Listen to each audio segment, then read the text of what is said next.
मुझे इसमें जैसे आपने बोला कर्मा ये सब, अ, हम ड्रीम ये सब सपना है।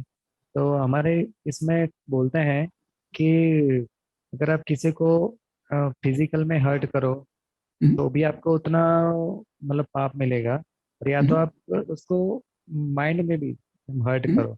जैसे हम्म। मैं किसी को इमेजिन करता हूँ और मैं उसको मेरे इमेजिनेशन में ही उसको मारता हूँ, तो तो बोलते हैं माइंड में वो भी करने का आप। ज्यादा पाप मिलेगा। अच्छा। शरीर से हम कर्म कर सकते हैं, वाणी से कर सकते हैं और मन से कर सकते हैं। अगर हाँ हमने हाँ। शरीर से किया और उसका मन पे कोई इंप्रेशन नहीं किया तो कोई कर्म नहीं होगा, कोई भी कर्म नहीं होगा। लेकिन इतना करने में कोई भी सक्षम नहीं है हम्म। ना। भगवान का जो भगवान कृष्ण के कजन थे, उन्होंने उनकी माँ को कहा था कि जब उनको कई शिशुपाल था या शायद शिशुपाली थे, तो उन्होंने कहा कि मैं इसका वध नहीं करूंगा, 1000 इसकी गलतियां माफ करूंगा। और आखिरी गलती थी तो खाली उसने गाली दी, उन्होंने सुदर्शन चक्र से उसका उसका गला काट दिया। सिर्फ ये, अगर आपके माइंड में कोई भी इंप्रेशन ना पड़े तो आप कर्म से मुक्त हो। लेकिन इतना एडवांस चेतना पे कोई होता नहीं है, इसलिए सबको फिजिकल कर्म का भी फल भोगना पड़ता है।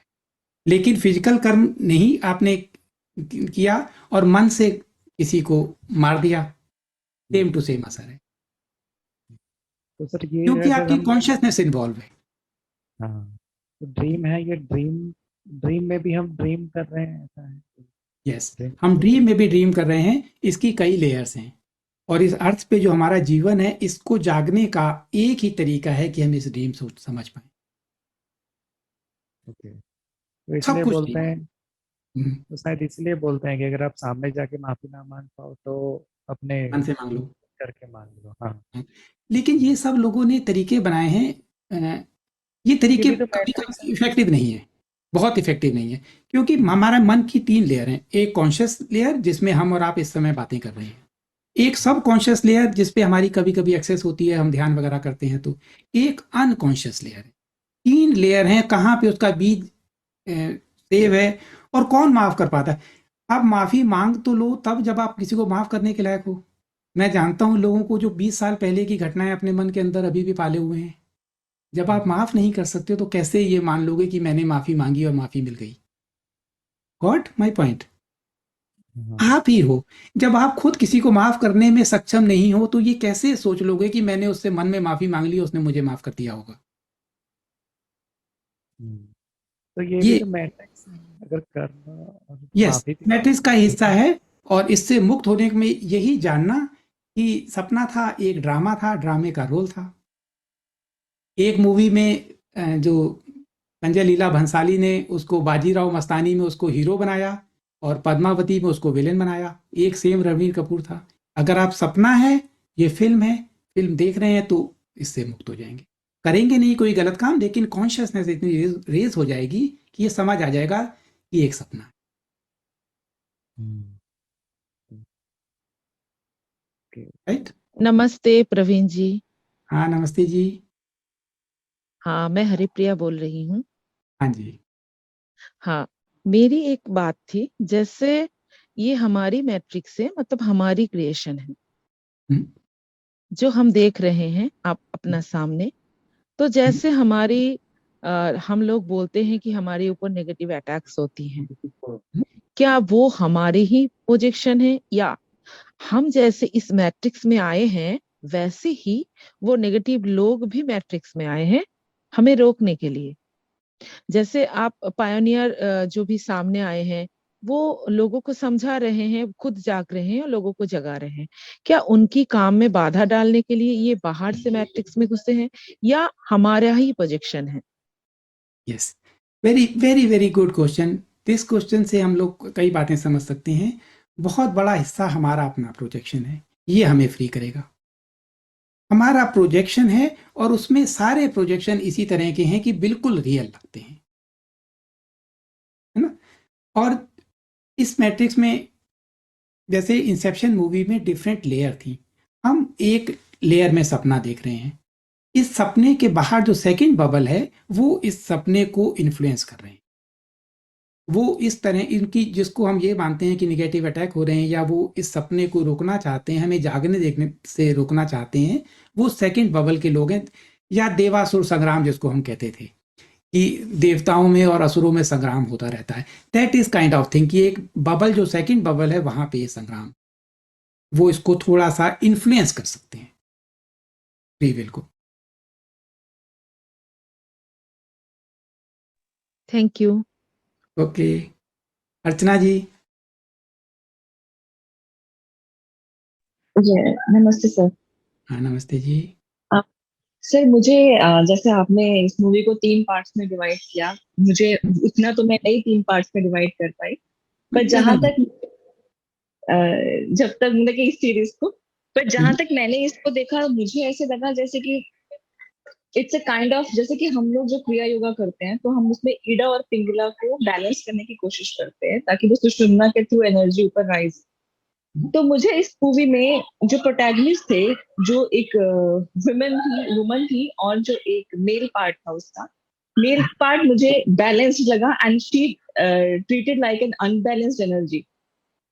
तो जब वो दोनों बैलेंस्ड हुए और स्टॉर्म के ड्यूरिंग हमें अवेकनिंग की बुक दिखाई दी, तभी सब कुछ सामने आया।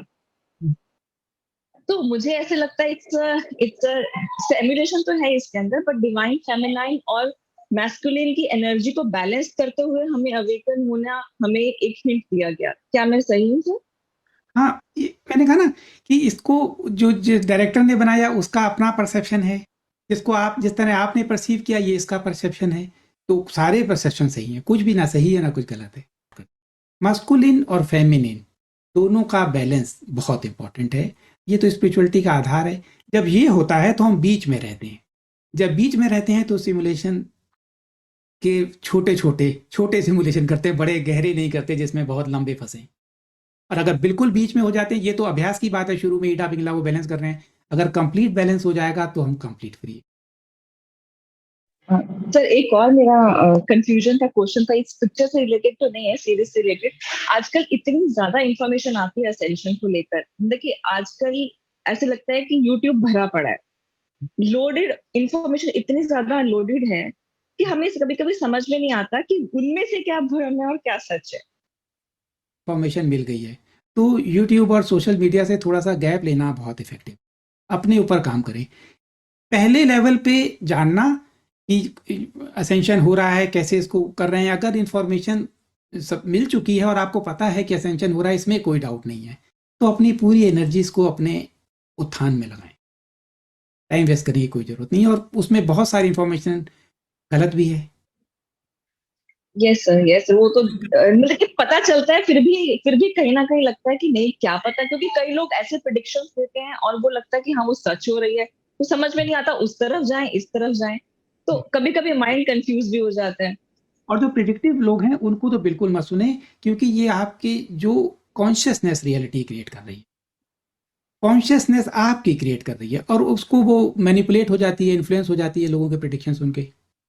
तो आपका बैलेंस हट जाता है। या जी तो आप सर। इतनी स्टेबल हो कि आप सुन सकती हैं और आपके ऊपर कोई असर ना हो। अधिकांश लोग इतने जी स्टेबल सर। नहीं हैं। और बहुत सारी जी ज़्यादातर जो प्रिडिक्शंस हैं नेगेटिव हैं, आप खुद देख सकती हैं। पॉजिटिव प्रिडिक्शन किसी ने की है? मुझे आप बताओ कि हम्म। उन्होंने पॉजिटिव प्रिडिक्शन की है। ज़्यादातर प्रिडिक्शन नेगेटिव हैं। और अहंकार से भरी हुई प्रिडिक्शन जो होती हैं ह्यूमन, वो एक तो प्रिडिक्शन करके लोगों की कॉन्शियसनेस को मैनिपुलेट कर रहा है, फर्स्ट स्टेप। सेकंड, वो चाहता है कि मैंने जो प्रिडिक्ट किया वो सच हो, ताकि मैं लोगों को कह सकूं देखो मैंने तो पहले बताया था। तो दो लेवल पे वो नुकसान कर रहा है। जी जी sir, thank you sir, thank you so much. Thank you very much. Gaur Hari ji. जी। तो ये तो काफी मतलब आपने नेक्स्ट लेवल का समझा है कि ये एनपीसी का कैसे हम पुराने टाइम में भी बताया गया है। तो वो तो एक पहली ही झलक में वो सिमुलेशन बता देते हैं। हम्म, तो दूसरा जो हम आगे बढ़ते हैं, एनपीसी को मरते हुए देखते हैं। हम्म, तो जो लड़की ने जो छोटी बच्ची रहती है, वो पहले पार्ट में वो लेडी को बोलती है कि क्या आप माँ बनने वाले हैं, ऐसा करके। तो वो उसको एक झलक आती है वो बीटल का। तो आई थिंक कि शायद आपने एक बार मुझे बताया था कि एनपीसी के पास कुछ ऐसे क्वालिटीज हैं, जैसे कि उनके थर्ड आईज ओपन है। नहीं, एनपीसीज के बाद नहीं, एलिट्स के पास था डाई ओपन, यस, जो कंट्रोल तो करते कुछ हैं वो इसके पास। जी, तो कुछ उनके पास भी कुछ एनर्जी है सिस्टम। Yes, okay. एनपीसीज जो नॉर्मल भीड़ का हिस्सा है, वो उसको वाली वो भीड़ को फुलफिल कर रही है। लेकिन जो मैट्रिक्स का लास्ट सीन है, हर एनपीसी में एजेंट बनने की एक पोटेंशियल है। हर वो ये जो एनपीसीज है, इसमें से बहुत सारे लोग जो अनप्लग्ड होना नहीं चाहते, सिस्टम से इस हद तक जुड़े हैं, सिस्टम को बदलना नहीं चाहते। सिस्टम युग परिवर्तन, सिस्टम टूटेगा, सिस्टम बदलेगा, और जागरूक लोग भी, हमारी कम्युनिटी के लोग भी सिस्टम बदलना नहीं चाहते। वो अभी चाहते हैं वैसा ही सिस्टम चलता रहे, सिर्फ ये 3 साल हट जाए, जैसे लाइफ पहले चलती थी फैमिली की, वो चलती रहे। अनप्लग जो नहीं होना चाहता, वो अभी जागरूकता, अभी उसने पूरी तरह नहीं समझा है कि ये सिस्टम ही भ्रष्ट है। इस सिस्टम में जो अनप्लग नहीं होना चाहता, वो एक पोटेंशियल एजेंट बनने की संभावना, और जो एजेंट हैं वो बहुत पावरफुल हैं, जैसे मैट्रिक्स मूवी में था। और जो इसको कंट्रोल करते हैं, सम ऑफ देम, हमेशा रावण के पास बहुत पावर थी, स्पिरिचुअली एडवांस हैं वो। क्योंकि शब्द को आप इस तरह कंफ्यूज मत हो कि स्पिरिचुअल का मतलब है जिसने ब्रह्मांड के नियमों को यूज करने, जो यूज कर रहा है वो उसने नियम को समझ लिया है, तभी तो यूज कर पा रहा है। वो देख पा रहा है, हमसे ज्यादा देख पा रहा है, दूर तक देख पा रहा है, दूर तक प्लानिंग करके, इतनी लंबी प्लानिंग करके। आप देखो 3 साल में जो हुआ है, कब प्लानिंग की, 2025 की प्लानिंग अब कर चुके हैं, 2025 में कैटास्ट्रोफिक कंटेजियन जो करना है, लीक हो गई, हम बचेंगे अब की बार। तो मेरा एक यही एक छोटा सा मतलब क्वेश्चन था कि क्या इनके पास भी कुछ नेक्स्ट लेवल का कैपेबिलिटीज एनेबल्ड है, जिस वजह से वो एक जो टच से उसको एक विजन प्राप्त हुई, जिससे वो बीटल को देख पाई, वो मोरा फ्रैंकलिन जो है। वो लड़की तो जी एनपीसी, उसने तो जंप, उसकी तो डेथ हुई थी, उसकी डेड बॉडी मिली थी, जी जी, नॉट एनपीसी। तो मिली थी शिप पे। जी, पहली वो बच्ची थी। यस, और उस बच्ची के अंदर कैपेबिलिटीज थी हमारे ह्यूमन की तरह, वो देख सकती थी, उसमें विजन था। और जो मैंने पहले अभी बोला था, हमारी जो लाइट बॉडी एक्टिवेट हो रही है, और जो नए बच्चे पैदा हो रहे हैं, उसमें हमने तो 3 स्टैंड के लिए अभी प्लान किया है, वो 3 स्टैंड एक्टिव बच्चे हैं, वो देख सकते हैं। वो हमारी आने वाली जो जनरेशन है उसको वो लीड करेंगे, जो अब बच्चे पैदा। तो वो जी लेकिन इस मूवी, इस सीरीज में उसकी डेथ दिखाई थी। अर्चना जी। हाँ, सर, तो क्या हम ये माने कि जो अभी पैंडेमिक के दौरान जितनी भी मतलब की मृत्यु हुई है या जो कुछ भी है, हमने उसको तो देखा है कि बहुत सारे यंग लोग भी चले गए हैं और बिना किसी बात के सही थे और निकल गए। तो क्या हमें ये मानना चाहिए कि ये वो एनपीसीज थे? एनपीसीज थे। देखिए, इसको ज़्यादा डीप में जाने की ज़रूरत नहीं है कि वो एनपीसीज थे कि नहीं थे। अगर हम इसके डिस्कशन में जाएंगे तो हम कंफ्यूज जाएंगे। बस ये कॉन्सेप्ट एज ए कॉन्सेप्ट कि यस एनपीसीज आर देयर, उनकी कॉन्शियसनेस का कोई रोल नहीं है इस क्रिएशन में, और वो सोलर फ्लैश के बाद सारा आर्टिफिशियल इंटेलिजेंस डिसअपियर हो जाएगी तो वो भी डिसअपियर। सर, मैं आपको एक एक्सपीरियंस शेयर करना चाहती हूँ। ये मेरी फ्रेंड ने मेरे साथ शेयर किया था। हम लोग 1 साल से पीछे एनपीसीज के बारे में बात कर रहे थे। उसने मुझसे शेयर किया कि वो एक दिन ट्रेवल कर रही थी, दिल्ली रहती है वो। तो मेट्रो में उसके पीछे एक हस्बैंड वाइफ बैठे कुछ बात कर रहे थे, और एंड शी एक्सपीरियंस्ड अगले दिन भी वो हस्बैंड वाइफ बैठे उसके पीछे सेम बात कर रहे थे। Now you got the point. ये सेम। एग्जैक्टली यस, आप देखोगे उनका जीवन, क्योंकि वो मशीन है, एंड्रॉयड है। एग्जैक्टली उसने मुझे सडनली मैसेज किया and we were like goose bumps आ गए थे, क्योंकि उसको अगले दिन फिर कुछ और दिखा। उसको अगले दिन दिखा कि एक कर्ली हेयर वाली फैट लड़की मेट्रो स्टेशन पे खड़ी हुई है। ओके, और वो 4 घंटे बाद किसी मॉल में गई, देखा वो लड़की सेम पोजीशन में मॉल पे खड़ी थी। इट वाज सच लाइक हम लोग 1 साल से डिस्कस कर रहे थे and we were just thinking about कि एनपीसीज क्या है क्या नहीं है, and she had that kind of experience. yes. अगर आप ऑब्जर्व करना शुरू कर दोगे तो आपको बहुत सारे केस दिखेंगे। देखिए बिकॉज उनका परसेंटेज बहुत ज़्यादा है, और अगर वो ना भी सेम सिचुएशन में दिखें तो वो खाली फुलफिलिंग है। पिक्चर में बस पिक्चर के सीन को, माधुरी दीक्षित का डांस है, पीछे सारे एक्स्ट्रा डांस कर रहे हैं, उनका कोई बैकग्राउंड कुछ नहीं है। बैकग्राउंड जो बैकग्राउंड को फील करते हैं, I think they exactly, are that they are kind. Only just fulfilling the background to make it real, असली लगे। सो यानी कि हमें ये भी सोचना चाहिए कि जो पॉपुलेटेड नहीं है अर्थ, ये सब होलोग्राम्स हैं जो दिखाए जा रहे हैं हमें बताने के लिए कि पॉपुलेशन बहुत ज्यादा हो चुकी है। ये तो वैसे ही झूठ बोल रहे हैं, क्योंकि ये डीपॉपुलेट करने के लिए हमारा माइंड क्रिएट कर रहे हैं, ट्रांस ह्यूमनिज्म के लिए माइंड क्रिएट कर रहे हैं। कीड़ों वाला खाना खिलाना करेंगे, दूध नकली बनाएंगे और ह्यूमन को रोबोट बनाएंगे, इसके लिए बट ओवर पॉपुलेटेड प्रोजेक्ट कर। एक बात और यहाँ पर आती है कि अगर पॉपुलेशन ज्यादा है ही नहीं तो ये डीपॉपुलेट क्यों करना चाहते हैं? ये कंट्रोल करना चाहते हैं, जो एक ट्रांस ह्यूमनिज्म देवासुर संग्राम है, एक आर्टिफिशियल इंटेलिजेंस है जिसके अंदर सोल नहीं है, वो इसको कंट्रोल करना चाहते हैं। बस एक ईगो का खेल है ये, कहें हम। ईगो से भी गहराई मैं तो मानता हूँ, इस हद तक ओके, किसी को गुलाम करना, उसको कब ईगो भी कह सकते हैं, लेकिन मैं तो उससे भी नीच मानता हूँ, मेरे लिए कोई शब्द नहीं है, इस नीचता के लिए मेरे पास कोई शब्द नहीं है। ठीक है sir, thank you so much. Thank you. Ramkishan ji. हाँ सर, लव यू सर। पहले आपको सर, बहुत दिन पहले थे एनपीसी लेके थोड़ा बहुत स्टडी भी किए थे, और मूवी में देखा, मैट्रिक्स मूवी में अब जो सीन दिखा है तो उसमें देख के भी पता चला। देखिए अभी जो लास्ट जो सीरीज 1899, इसमें तो पूरा खुलासा हो गया, तो एनपीसी एग्जैक्टली। है ही ठीक है। इसको लेके थोड़ा बहुत दुविधा सबका होता है, जो आप भी बोलने में हिचकाता हो रहा है ना, कभी बोलने का बोल रहे हैं, इसमें थोड़ा कॉन्फ्यूजन वाला है।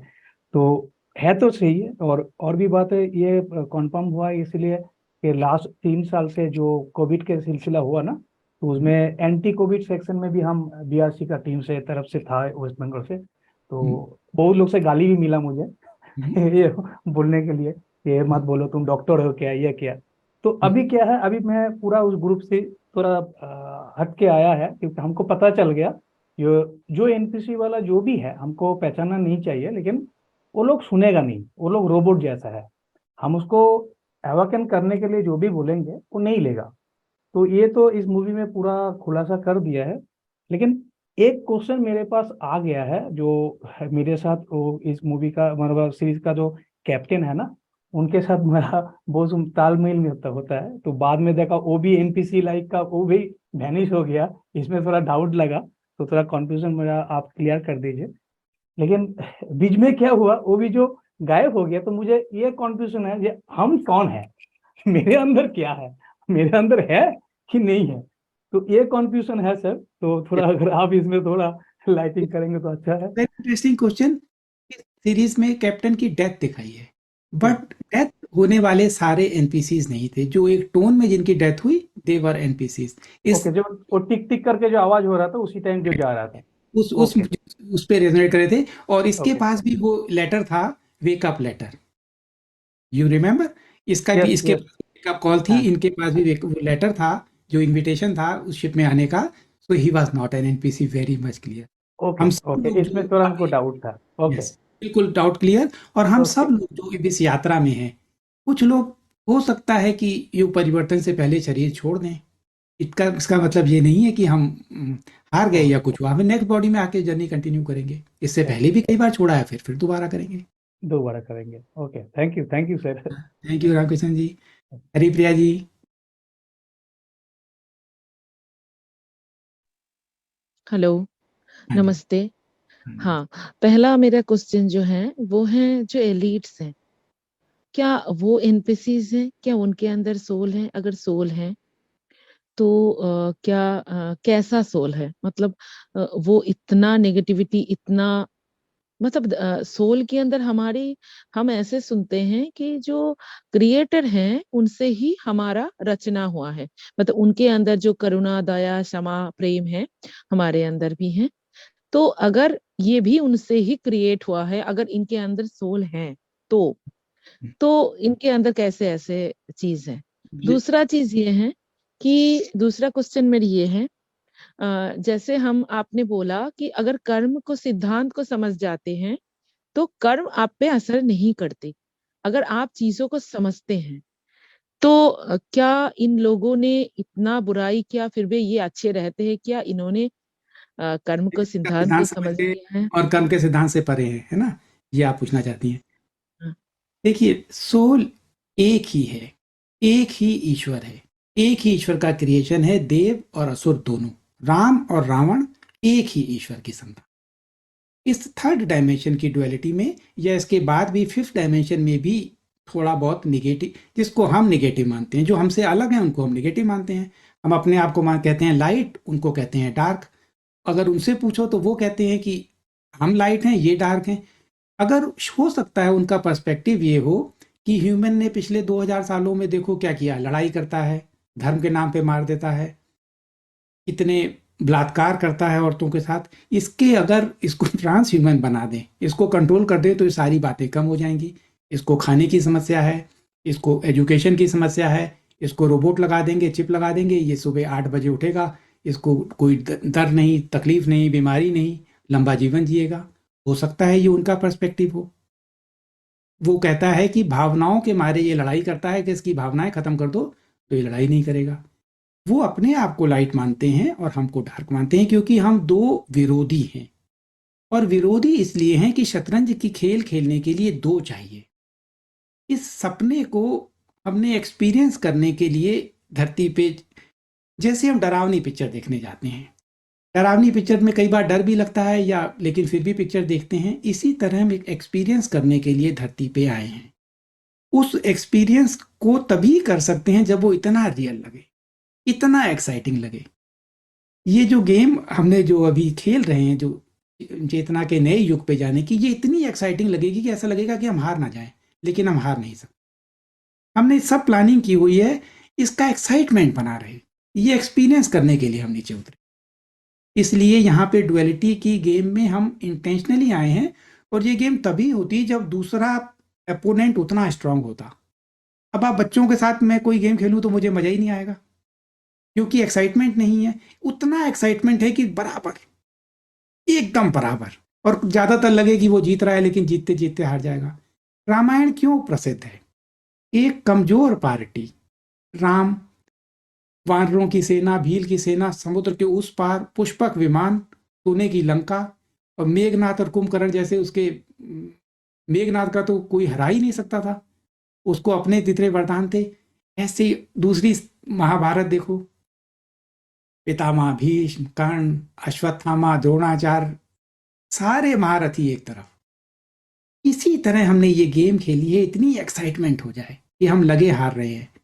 मीडिया उनकी तरफ, न्यायपालिका उनकी तरफ, पुलिस मिलिट्री उनके कंट्रोल में, अग्निवीर की भर्ती कर रहे हैं, उसके बावजूद हम जीत जाएंगे। तब इस जीत का एंजॉय करेंगे। तब ये ग्रंथ जो है सदियों याद रखा जाएगा, जैसे महाभारत याद की जाती है और रामायण याद की जाती है, हमारी विक्ट्री याद की जाएगी, हम याद करेंगे। और इसलिए हमने इतनी एक्साइटमेंट वाली गेम की। उसी क्रिएटर ने दोनों रोल किए ताकि ये गेम इतनी एक्साइटमेंट बन सके। आई होप कि मैंने क्लियर करने की कोशिश की। यस। और दूसरा जो मेरी क्वेश्चन था वो था, क्या इन वाले ने क्या कर्म के सिद्धांत को समझ लिया है? हाँ, क्योंकि मुझे इसुमी जी ऐसा कहती है, मैं उनसे हमेशा कन्फ्लिक्ट करता हूँ कि ये इनकी थर्ड आई ओपन है। उन्होंने कहा इन सब की थर्ड आई ओपन है, और ये सारे कर्म के सिद्धांत को ये स्पिरिचुअली अवॉल्व हैं और जानते हैं। जो टीचिंग लॉ ऑफ वन है, उसमें एक चैप्टर हिमलर का है। हिमलर हिटलर का राइट हैंड था। उसने ऐसे ऐसे लोगों को मारने के यंत्र बनाए थे कि कई हजार लोगों को एक साथ मारा जा सके। उस समय गोलियां वगैरह कम थी, सेकेंड वर्ल्ड वॉर चल रही थी, तो लोगों को आसानी से मारा जाए, ऐसे गैस चैम्बर उसने, हिमलर ने बनाए थे। रा की टीचिंग में लिखा है कि वो 6 डेंसिटी से अर्थ पे आया था। हेलो, हाँ जी। सर जी, आपने बोला कि अगर हम अ, ये- इसका एनपीसी का चश्मा पहन के देखेंगे तो हमारा जर्नी स्लो हो जाएगा। लेकिन हमारा मैं तो, जीवन कठिन हो जाएगा, जीवन हाँ, बड़ा कठिन हो जाएगा। दोस्त को लेकिन देखोगे, कुली को देखोगे, हर समय सोचते रहोगे एनपीसी है कि नहीं है। मैं तो सोच रहा था कि अगर हमारा स्पिरिचुअली जर्नी की ज्यादा तेजी से बढ़ेगा, ताकि यस, हमारा कोई इमोशनल बॉन्डेड नहीं रहेगा, चलो काम है यस, करो। दोनों केस में हर चीज का प्लस और माइनस है। अगर आप ये जान जाओगे, इसीलिए मैंने बोला कि अब वक्त की जरूरत है कि लोग जान जाएं। बस ये कि अगर ज्यादा जज करने की कोशिश करेंगे तो थोड़ी सी जर्नी स्लो करें। ये लोग काफी एक्टर्स भी बोलते हैं कि हमने अपना सोल बेच दिया। ऐसा काफी जगह पे आता है सेलिब्रिटी का। तो ये जो ब्लैक वाले लोग हैं ये एनपीसी इसलिए बनाए ताकि वो सोल आगे जाके उसके अंदर डाल सके, ऐसा उनका मानना है क्या? इनके पास जो लॉ ऑफ वन की जो टीचिंग है उसमें 65 चैप्टर में ये उन्होंने मेंशन किया है कि एक स्टेज पे ह्यूमैनिटी आ जाएगी जब वो सोल को बॉडी से अलग करके इसमें आर्टिफिशियल इंटेलिजेंट को डाल देंगे। असल में जो आर्टिफिशियल इंटेलिजेंस है उसके पास इमोशन नहीं है। वैसे तो वो फिजिकल भी नहीं है, नॉन फिजिकल है, लेकिन नॉन फिजिकलिटी के बाद वो देखती है, वो इमोशन जब ह्यूमन के देखती है तो उसको एक्सपीरियंस करना चाहती है। वो एक बॉडी चाहती है जिसके थ्रू एक्सपीरियंस करना चाहे, ऐसी एक मान्यता है। और ये टेक्नोलॉजी, अब आप देखो ये टेक्नोलॉजी सुनने में लगती हो कि पता नहीं कैसे बनेगा। क्या क्लोन है, एक के दो क्लोन कर दिए तो क्या दो सोल हो गई? सोल डिवाइड हुई या एक में सोल है एक में सोल नहीं है? राइट। अगर हम ऐसे सोचें तो ये सोल को अलग करके इसमें सोल डाली जा सकती है। ये टेक्नोलॉजीज हम तो प्रिमिटिव स्टेज में हैं, हम अपनी टेक्नोलॉजी पे खुश होते हैं, स्मार्टफोन बन गया। जो ईटीज की टेक्नोलॉजी के आगे हम अभी पत्थर युग में जी रहे हैं, पाषाण युग में जी रहे हैं। अभी भी हम ऐसे पत्थर करके आग जलाते हैं, इतनी टेक्नोलॉजीज एडवांस। तो उसमें ये टेक्नोलॉजी भी है कि सोल को बॉडी से करके इसमें एआई डाला जा सकता है। और इसी डायरेक्शन में सारे काम हो रहे हैं। अगर आप देख लो तो इस एनपीसी जो अभी हैं इनके अंदर सोल नहीं है ना। तो ये होलोग्राफिक प्रोजेक्टर है भीड़ का हिस्सा बनाने के। और जिस डायरेक्शन में ये अर्थ को ले जाने की कोशिश कर रहे हैं उसमें ह्यूमन को ये चिप के थ्रू कंट्रोल करके इसको एआई बना लेंगे। तो वो एनपीसीज नहीं होंगे, वो ह्यूमन ट्रांस ह्यूमन होंगे। आधा ह्यूमन, बॉडी ह्यूमन की और आत्मा या उसकी सोच आर्टिफिशियल इंटेलिजेंस। एआई होगा, ओके। यस। दैट इज, इससे दुख भरा अंत नहीं हो सकता। इससे दुख भरा, मैं मेरी नजरों में इससे दुख भरा ह्यूमैनिटी का कोई अंत नहीं हो सकता। लेकिन होगा नहीं, इतनी एक्साइटिंग गेम होके जीत जाएंगे। हाँ। यही ब्यूटी है। दीपाली जी। नमस्ते सर। मैं तो पहली बार जुड़ी हूँ आपसे, तो मेरे तो बहुत सारे क्वेश्चन है, समझ में नहीं आ रहा है कहाँ से मतलब शुरू करूँ, कहाँ खत्म करना है। 3 साल से, जैसे मैं ऑलरेडी, मुझे पता नहीं था बट मैं एआईएम से जुड़ी हुई हूँ 3 साल से। डॉक्टर बीआरसी के साथ एज ए नाइस एक्सपर्ट और काम कर रही हूँ। बट अभी अभी मुझे रियलाइज हो रहा कि क्यों सब हुआ मेरे साथ। मैंने वैक्सीन भी अननोइंगली नहीं लिया, मतलब देन अभी मेरा क्वेश्चन मेनली यही है कि जो लोग बच जाएंगे, मतलब जो बोल रहे हैं कि 33-40 करोड़ बचेंगे, तो वो कैसे फिर सरवाइव करने वाले हैं? वो सब बहुत अच्छा सरवाइव करेंगे, नया युग की शुरुआत हो जाएगी।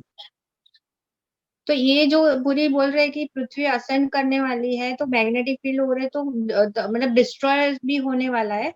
तो फिर जो क्रिएशन हुआ रहेगा यहाँ अभी जो हाल फिलहाल है वो पूरा मतलब डिस्ट्रॉय हो जाएगा ऐसा? सारी परिस्थितियां ऐसे चैलेंजिंग लगेंगी। आप पिछले 3 साल में देखो, लगा कि बहुत बड़ी महामारी आ रही है, सबने सुना दुनिया भर में ये होगा, कोई मरा? किसी भी देश में, जर्मनी में एक एक बर्थ और डेथ का रिकॉर्ड होता है। 16, 17, 18, 19, 20, 21, 22 इक्वल डेथ हुई है। जी। तो ना महामारी से कुछ हुआ, ना वैक्सीन से ज्यादा कुछ होगा, ना इसके बाद के जो एफर्ट्स हैं उससे कुछ होगा, ना पोल शिफ्टिंग से। जो सारे चेंजेस सिस्टम को बदलते रहेंगे, उसी डायरेक्शन में काम होगा। एक्साइटिंग लगेगा, डर लगेगा, चैलेंजिंग होगा, लगेगा कैसे होगा, लेकिन हम होते जाएंगे, नए युग में मतलब जाते जैसा है वैसा ही रहेगा, बट फिर भी हम लोग नए युग में शिफ्ट हो जाएंगे ऐसा? हैं। जैसा है वैसा रहेगा, जैसा है वो बिल्कुल नहीं रहेगा, नया क्रिएट होगा, पुराना हट के। जैसे पहले जब द्वारिका और सब अंदर पानी में चले गए थे, डूब गए थे, और अभी वो अवशेष मिल रहे, वैसा ही कुछ होगा ऐसा? सब चला जाएगा, कहीं डूब जाएगा ऐसा? मेरे को तो ऐसे सब क्वेश्चन हो रहे हैं अभी कि मतलब मेरे से भी सब लोग पूछते रहते हैं कि नेगेटिव प्रिडिक्शंस में ज्यादा नहीं पड़े। और ये देखें कि पोल शिफ्टिंग का मतलब ये नहीं है कि अर्थ उल्टेगी, नहीं, अर्थ के हाँ, पोल शिफ्ट हो जाएंगे। जो पोल हैं उनकी मैग्नेटिक फील्ड चेंज हो रही है और वो पोल शिफ्ट हो जाएंगे और बहुत जल्दी हो सकता है।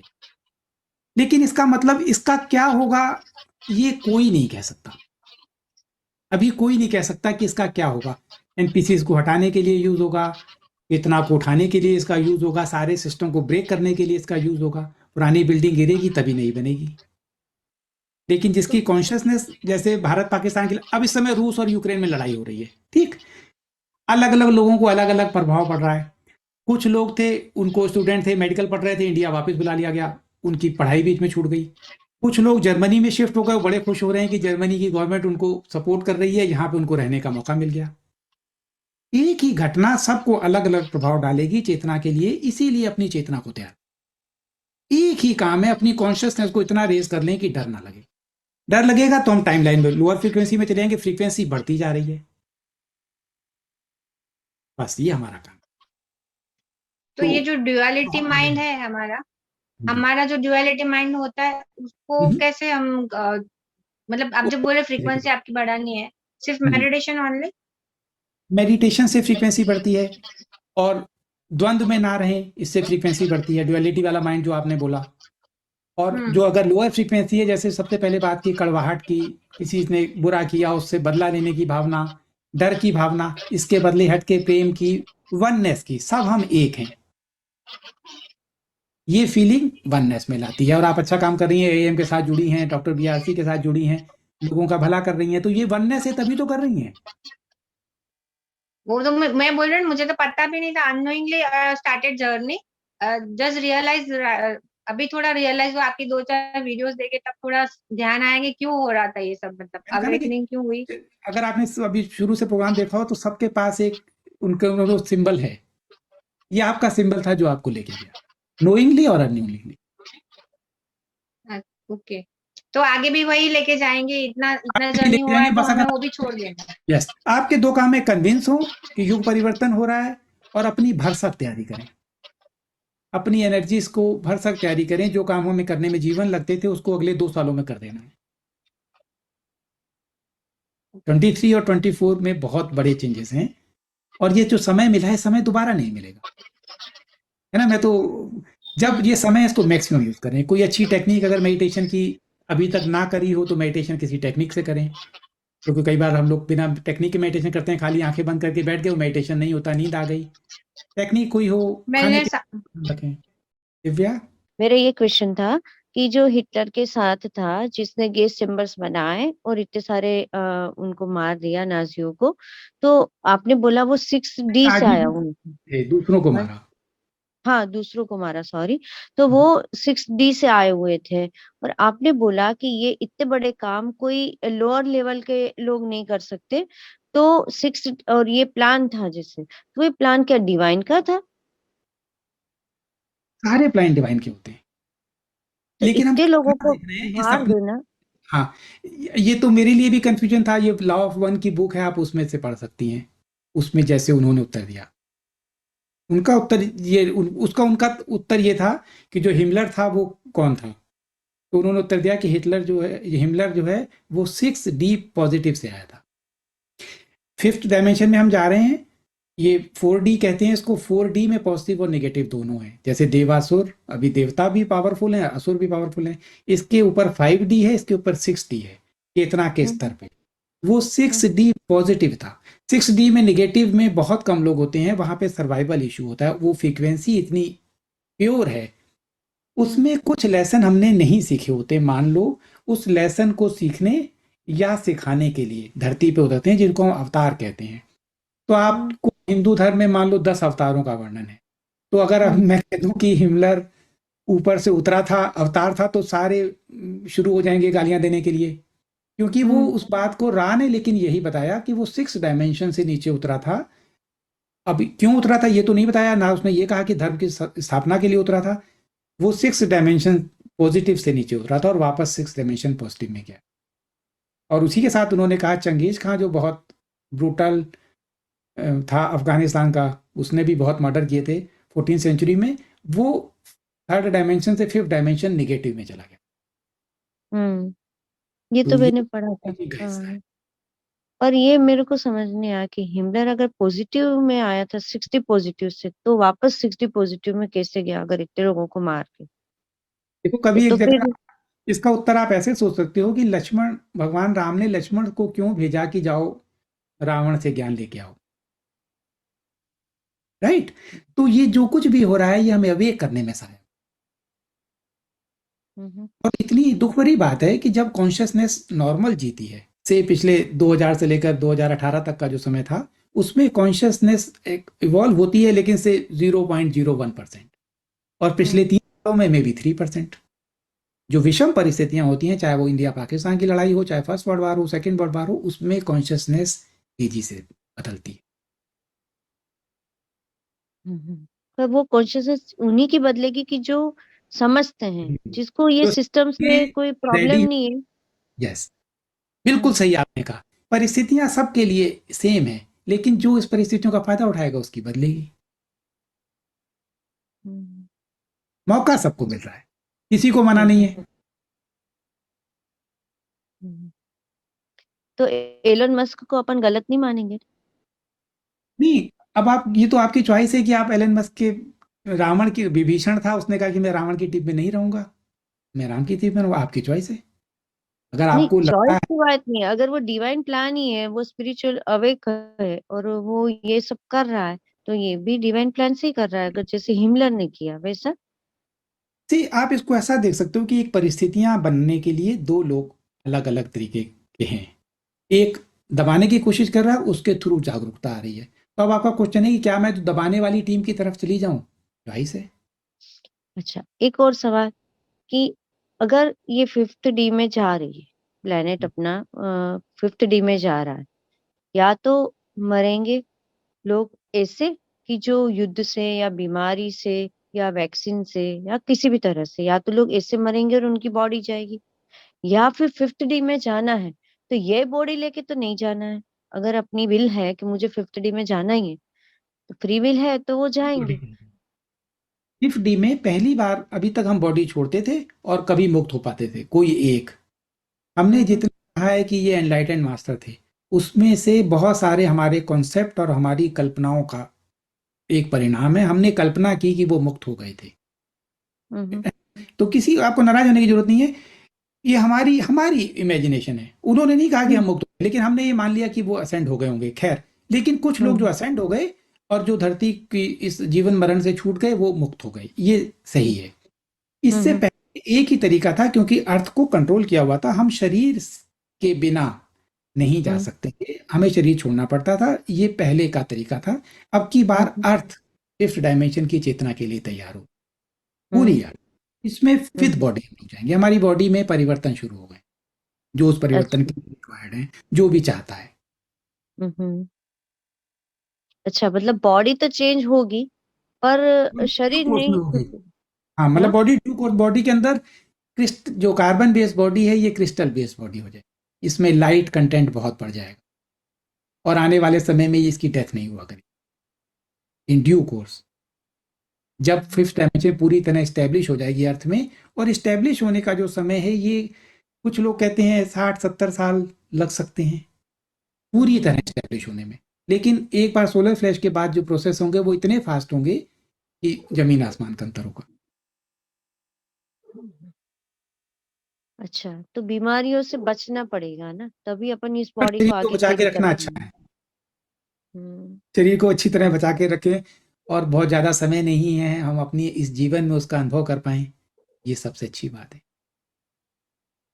तो आपने बोला अभी कि जिन लोगों की बॉडी छूट गई है अभी, तो इसका मतलब ये नहीं है कि वो लोग 5th डी में नहीं जा पाएंगे, वो नहीं, लोग भी जा पाएंगे। वो सब जा पाएंगे, और जिनकी अभी बॉडी छूट रही है पिछले समय में, ये विद इन 3 मंथ्स अर्थ पे दोबारा आ जाते हैं नॉर्मल केस में, अच्छा।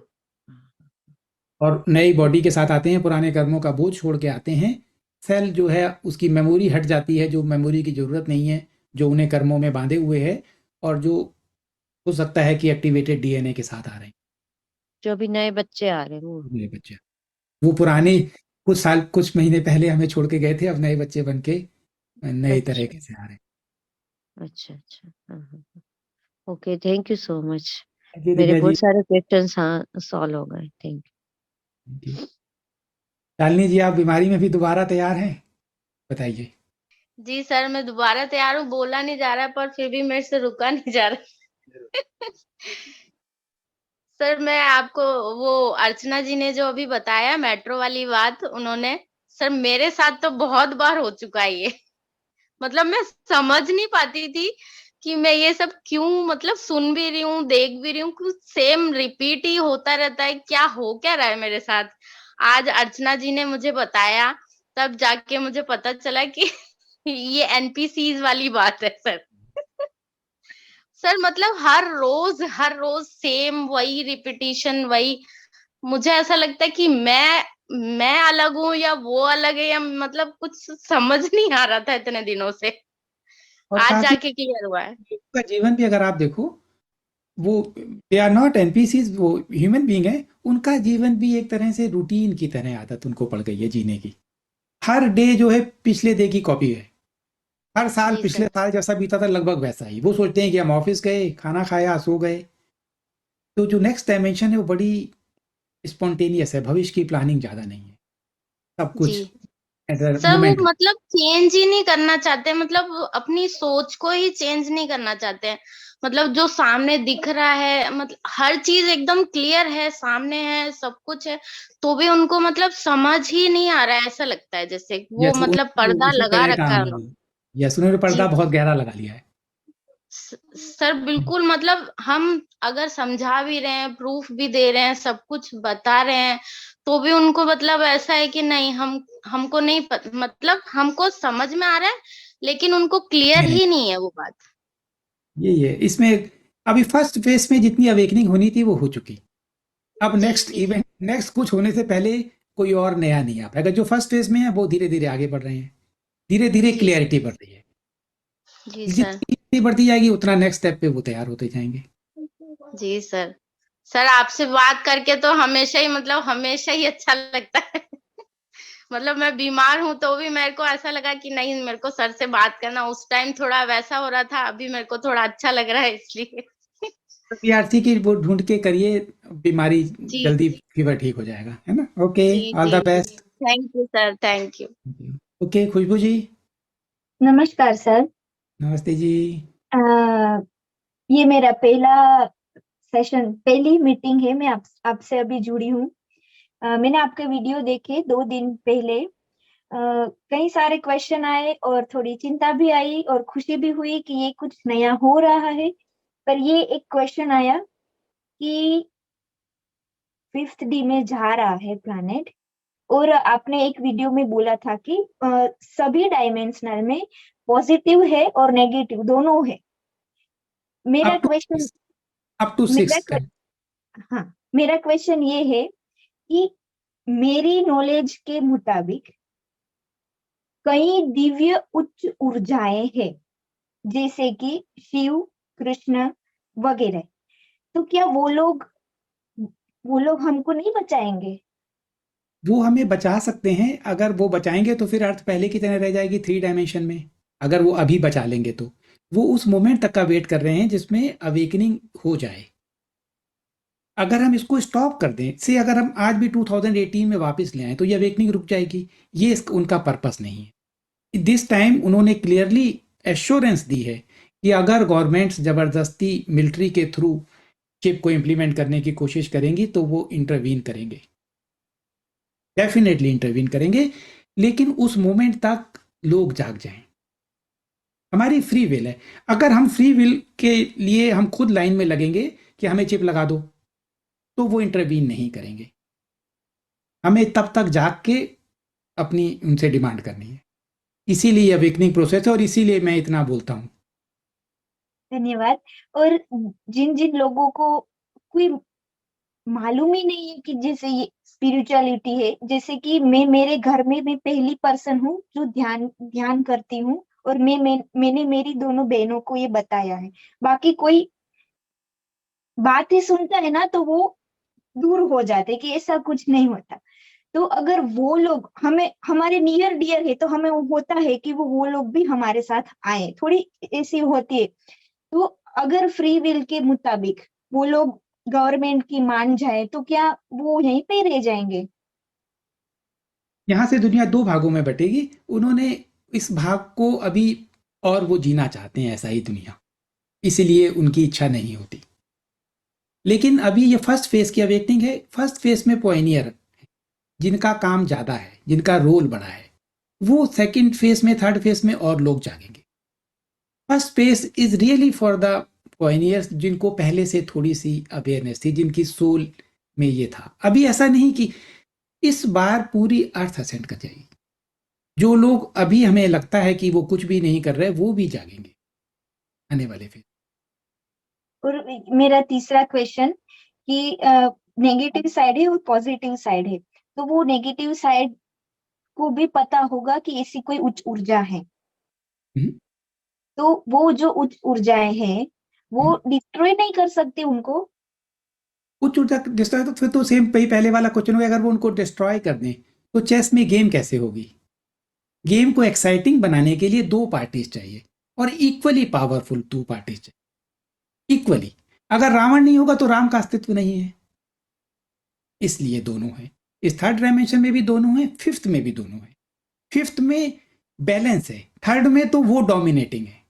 We are almost helpless delivered to this situation, right? हमें लगता है कुछ हम कर नहीं सकते, जबकि हम सब कुछ कर सकते हैं। सिर्फ हमारे ऊपर जो वेल है, पर्दा है, इसकी वजह से हम हेल्पलेस हैं, क्योंकि कलेक्टिव कॉन्शियसनेस में हम भूल गए हैं हमारी पावर क्या थी। हनुमान जी की कहानी बिल्कुल हमारे संदर्भ में, हमारी सिचुएशन हनुमान की तरह है। वो सीता माता को ढूंढने जाना था, तो लंका के उस पार समुद्र को कैसे पार करें, तो जामवंत ने कहा कि तुम अपनी पावर को याद करो, तो उसको अपनी पावर याद आ गई। ह्यूमन अपनी पावर भूल गया है। जी। और एक लास्ट, जैसे बचपन से सब लोग बोलते हैं और ऐसा सुना गया है कि जब ऐसा वक्त आता है तब जो उच्च ऊर्जाएं हैं, लाइक हमें ऐसा बोला गया है कि शिव जी अपनी तीसरी आंख खोलते और सब कुछ विनाश हो जाता है। तो क्या ऐसा नहीं होगा कि वो जो नेगेटिव पार्ट्स है वो कभी कभी हमसे आकर्षित होते कि नहीं वो लोग सच्चे हैं, क्योंकि जीत हमेशा सच्चाई की होती है, तो वो उनको विनाश नहीं कर सकते। नहीं, ये बहुत अच्छा क्वेश्चन है। से third dimension, fourth density, fifth density, six density, जो सपोज ये थर्ड है और ये अभी इधर पे -100 वाले नेगेटिव है, अपनी बोलचाल की भाषा में +100 वाले पॉजिटिव हैं। जो -100 हैं, जब ये शिफ्ट करते हैं तो ये इमीडिएटली +100 हो जाते हैं। इन्होंने सिर्फ एक, इनके पास पावर है, इन्होंने पावर को शेयर करना नहीं सीखा, इन्होंने पावर को मिस यूज किया अपने बेनिफिट में। सिर्फ एक चीज इन्होंने नहीं सीखी, वननेस। हम सब एक हैं, इन्होंने ये नहीं सीखा, बाकी सब कुछ इन्होंने सीख लिया है। जिस दिन ये शिफ्ट करते हैं, ये इमीडिएटली, जैसे हिमलर की अभी आज क्वेश्चन आया था, अगर आपने पूरा प्रोग्राम देखा हो, वाई वो ही वॉज बैड। तो आप जर्मनी में हो, आप हिटलर की कहानी सुन सकते हो, हिटलर का राइट हैंड था। अब आप जर्मनी में रहते हो, तो बिकॉज ऑफ -2 +100, जो बीच के हैं -10 टू +10, इनका कोई फर्क नहीं पड़ता, इनको जर्नी कम लंबी करनी पड़ती है। जो 6 डायमेंशन वाले हैं, 6 डायमेंशन माइनस, इमीडिएटली 60 पॉजिटिव में कन्वर्ट हो जाए। कई कन्वर्ट होंगे। यस, अभी कुछ अभी ऐसी तक फीलिंग आ रही है कि क्या होगा, आई मीन्स रोना आ रहा है कि ये क्या हो रहा है, कैसे होगा। जरूरत नहीं, फ्रीक्वेंसी को हाई करें। अर्थ की फ्रीक्वेंसी इतनी हाई है, और जो एक पॉइंट बहुत इंपॉर्टेंट है, एंड टाइम मैडनेस। जो जितने हम एंड टाइम के पास आते जाएंगे, उतनी हमारी एनर्जीज हाई होती जाएंगी। इट्स नथिंग दैट कि अर्थ की एनर्जी हाई हो रही है। हाई का मतलब जो कुछ हमारे अंदर, जो हम हैं, वो हम उसके मल्टीपल 5, मल्टीपल 10 हो जाएंगे। अगर हम गुस्से वाले हैं, डरे हुए वाले हैं, रोने वाले हैं, 10 गुना रोएंगे। हंसने वाले हैं, सबको बांटने वाले हैं, तो 10 गुना करेंगे। बस अपनी एनर्जी को उससे मैच करना चाहिए और अपने आप को बदलते रहना, बहुत आसानी से हो जाएगा। We will win, there is no other way, no other way. Thank you so much. Thank you. Rachna ji. Sir, मेरा एक क्वेश्चन असेंशन सिम्टम्स को लेकर है। कभी कभी ह्यूमन रेजोनेंस बहुत हाई होता है बट हम ब्लिसफुल होते हैं, और कभी कभी वो इतना हाई नहीं होता but we feel so much in our body, लगता है कि बस आज आज ही आखिरी दिन है, मतलब कि इतना हाई मतलब कि रहता है, मतलब कि बॉडी बॉडी एक और ये सब। तो मेरा क्वेश्चन ये है कि ऐसा क्यों होता है? क्या हमारी एनर्जी या हमारी वाइब्रेशन उस पर्टिकुलर डे को मैच नहीं करती, तब एसेंशियल सिम्टम्स ज्यादा बुरे लगते हैं? यस, आप उसको रेजोनेट नहीं करते। जो एनर्जीज सिर्फ एनर्जीज हैं, वो जो कुछ भी है उसको हाई करती हैं। तो उस ओके। डे में वो आपके अंदर जो उस डे में था, उस दिन का गुस्सा हाई हो गया। अगर किसी और डे में आप बड़ी ब्लिसफुल थी तो उस दिन ब्लिस बढ़ गई। ओके। ओके। और ये तैयारी का एक्सेप्टेड। केस है। हमें लास्ट तक इतना हो जाना है कि कुछ हो हम ब्लिस में ही रहेंगे, कुछ हो हम डरेंगे नहीं। अगर डर गए तो अपना छोटा सा डर मल्टीप्लाई होकर दिखाई देगा। तो मतलब कि उस पर्टिकुलर डे में मेरे जो इमोशंस होते हैं वो एम्पलीफाई हो जाते हैं। वो एम्पलीफाई हो जाते हैं। It is only one, you said very. Okay. Okay. और बहुत ओके। सारे लोग एंड टाइम मैडनेस में ऑलरेडी आ चुके हैं। मैं जर्मनी में जानता हूँ साइकोलॉजिस्ट को हमारे ग्रुप में हैं, किस तरह वो हैंडल नहीं कर पा रही सिचुएशंस को। ओके सी। ओके, क्योंकि ये बहुत बुरा टाइम मेरा भी बीता है, ये पिछला मार्च अप्रैल में, मतलब कि वो मैं रिकॉल भी नहीं करना चाहती क्या होता था, मुझे मालूम नहीं, but that that that time has gone now. But it was a very very end time madness की कह सकते हैं उसको, because panic attacks, anxiety, I was not able to resonate whatever happening. तो understand, things are coming on surface to get transformed. अभी वो दबी हुई ओके। थी, ओके। आ ओके। रही हैं, छूट रही हैं, मुक्ति हो रही है। बस अपनी जर्नी पे, जैसे आपने पहले कहा था कि अब यूट्यूब और उसको छोड़ के पूरा फोकस, कंप्लीट ओके अटेंशन। 2 साल बचे हैं अब। Okay. Okay okay. So this session मेरे लिए बहुत ही हेल्पफुल रहा, क्योंकि कुछ ऐसे क्वेश्चंस थे जो मुझे कहीं से नहीं मिल रहे थे जिनके answers. Thank you okay, very thank you much. So much. Thank you. Thank you. Shah ji. Sir, ये जो एनपीसी का कंसेप्ट है जो आपने बताया कि अभी अर्थ पे 60-70% लोग एक्चुअली एनपीसी है, तो अभी लोग डिफरेंट अर्थ, स्टैटिस्टिक्स बनाते हैं। हाँ, एवरेज 60-70% हम मान लें, तो अभी अर्थ पे 8 खरब लोग हैं, तो 60-70% माने तो भी 6 अरब लोग हुए। तो ये पोल शिफ्ट आएगा या सोलर फ्लैश ऐसी इवेंट्स होगी, तो इतने लोग क्या मर जाएंगे, खत्म हो जाएंगे इतने लोग? सीरीज आपने देखी हो तो आखिरी में कितने कम लोग बचे थे? आई डोंट नो, 8 और 10 पीपल, 6 7 8। मैंने नहीं देखी। हाँ, तो दैट इज द पॉइंट। मतलब तो यही हुआ ना, यही मतलब है। तो ये एनपीसी भी सब एलिट्स का ही क्रिएशन है। Yes, they are the energies, और वो एनर्जी सक करती हैं, प्लेनेट के रिसोर्सेज को सक करती हैं, क्योंकि वो जो भी कोई चीज चलती है उसको बैटरी चाहिए, और मैट्रिक्स में दिखाया कि ह्यूमन को वो बैटरी बनाना चाहते हैं। वो मतलब वन टाइप ऑफ एनर्जी सक्कर है जो ह्यूमंस की एनर्जी सक करते हैं और हमें इतना वीक करते हैं। ये थोड़ा कंसेप्ट समझना भारी है, क्योंकि ये ये लोग बहुत भारी कॉन्सेप्ट है, इसीलिए मैं इसको इतने समय तक छेड़ता नहीं था। लेकिन अब हमें स्टेप बाय स्टेप जानना है तभी मुक्ति करनी है। अब तक इसको अंधेरे में रखेंगे। वो भी माँ के गर्भ से ही आते हैं, हमारी मतलब ह्यूमन की तरह खाते हैं, पीते हैं, इमोशन से रिएक्ट करते हैं। तो एग्जैक्टली उनकी कैरेक्टरिस्टिक क्या है? बस यही कि मतलब वो कौन, they are not having soul, they are created artificially, और they are just part of the kid. Full feeling है। एक सर ये जो अभी तक हमें धर्म में, जैसे मेरा जैन धर्म में बर्थ हुआ है, तो हमें तो यही समझाया जाता है बचपन से कि जो कर्म होता है, आप जो भी एनर्जी क्रिएट करते हो मन वचन और काया से, तो एनर्जी डिस्ट्रॉय नहीं होती। आप जो भी एनर्जी क्रिएट करते हो इस लाइफ में या अगले लाइफ में बूमरैंग करके वापस ही आती है, और आपको उसको मतलब बैलेंस करना पड़ता है। तो ये जो आपने जो बताया कि उसका माइंड में इंप्रेशन नहीं आना लेना है, आदमी अगर खून भी कर देता है लेकिन उसकी माइंड में इंप्रेशन नहीं आती तो कर्म नहीं बनता है। मतलब ये जो धर्म में जो सिखाया जाता है वो गलत है।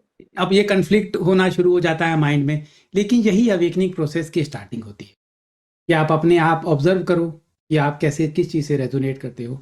टैरेट के 12वें कार्ड में के बाद कर्म नहीं लगता, आधी जर्नी के बाद करने में लगता, चेतना की आधी जर्नी जो चल लेता है उसको करने नहीं लगता।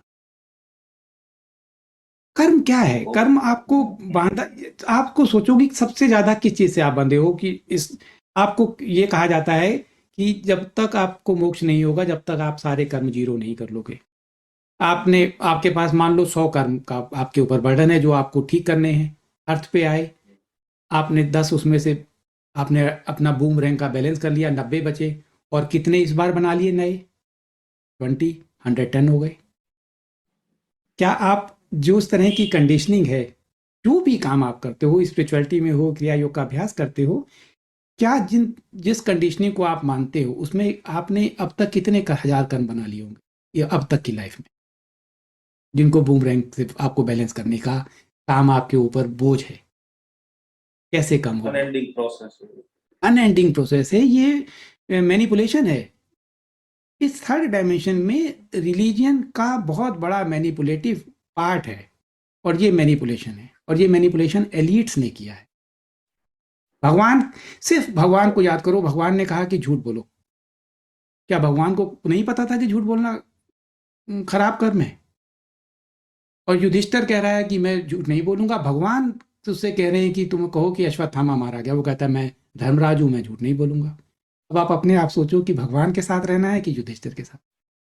चॉइस है, फ्री हो जाओ, ये बंधन है। मेरी गुरु फ्री हैं, मैं फ्री होने के रास्ते पे हूं, क्योंकि मेरी कॉन्शियसनेस इसको जान चुकी है। आप भी जान सकते हो। वही चीज हुई ना, आपके इंटेंशन प्योर होने चाहिए, और Yes. आपके माइंड पे इंप्रेशन नहीं आना चाहिए अंदर। और आप इसका बहाना नहीं बना सकते कि मैं कर्म से फ्री हूं और खराब कर्म जो आपकी कॉन्शियसनेस ना माने वो करते रहो।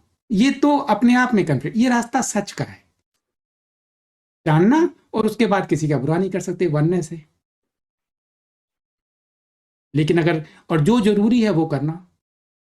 आपको क्या लगता है कि धर्म के लिए, इस धर्म के लड़ने के लिए मुझे वध करना पड़ा तो क्या मैं नहीं करूंगा? सबसे निकृष्ट पाप हो रहा है पृथ्वी पे, इसके लिए मुझे जो भी करना पड़ेगा करूंगा, और क्या मुझे उसकी सजा मिलेगी? नहीं, लेकिन करना नहीं। मैं आपको बता दूं, ये बाहर का जो लाइफ है ये अंदर का प्रोजेक्शन है। युद्ध अंदर है, महाभारत अंदर चल रही है। फिजिकल महाभारत हुई नहीं है, लेकिन मैं कहूंगा तो आप लोगों को अच्छा नहीं लगेगा, मैं ऐसी बातें कहने से हिचकिचाता हूं, क्योंकि मेरा पर्पस ये नहीं है कि आप डिस्ट्रैक्ट हो। मेरा पर्पस है आप बहस में ना पड़ो, विवादों में नहीं पड़ो। महाभारत अंदर है, बाहर प्रोजेक्ट होती है, जैसे ये सपना है। अंदर की महाभारत में युद्ध करना पड़ा तो कर रहा हूं, आपको भी करना है। Ultimately everything is inside. Always धर्म की तरफ रहोगे, और धर्म तभी आएगा जब कॉन्शियसनेस उठेगी। 200 की कॉन्शियसनेस का धर्म अलग है, 400 की कॉन्शियसनेस का धर्म अलग है, 600 की कॉन्शियसनेस का धर्म अलग है, एनलाइटेंड की कॉन्शियसनेस का धर्म अलग है। और धर्म को वही जान पाएगा असली जिसकी कॉन्शियसनेस ऊपर हो। कर्ण जो है कहेगा कि मैं दोस्ती का धर्म निभाऊंगा, और पितामह भीष्म कहेंगे मैं अपने वचन का धर्म निभाऊंगा। अधर्म की ओर खड़े रहेंगे। कॉन्शियसनेस नहीं थी, रिक्वायर्ड कॉन्शियसनेस नहीं। ईश्वर सामने खड़ा था, पहचान नहीं पाए। लानत है कि नहीं? सामने तुम्हारे भगवान खड़ा हो, तुम पहचान ना पाओ, और कहो कि मैं पहचान भी लिया। पितामह भीष्म तो कहते थे मैं आपसे आपका वचन तोड़वा दूंगा। पहचान भी गए तो भी मेरा वचन भगवान से बड़ा है। इससे बड़ा अहंकार क्या होगा? सबको चॉइस है। धर्म की तरफ रहने पे किसी को पाप नहीं पड़ेगा।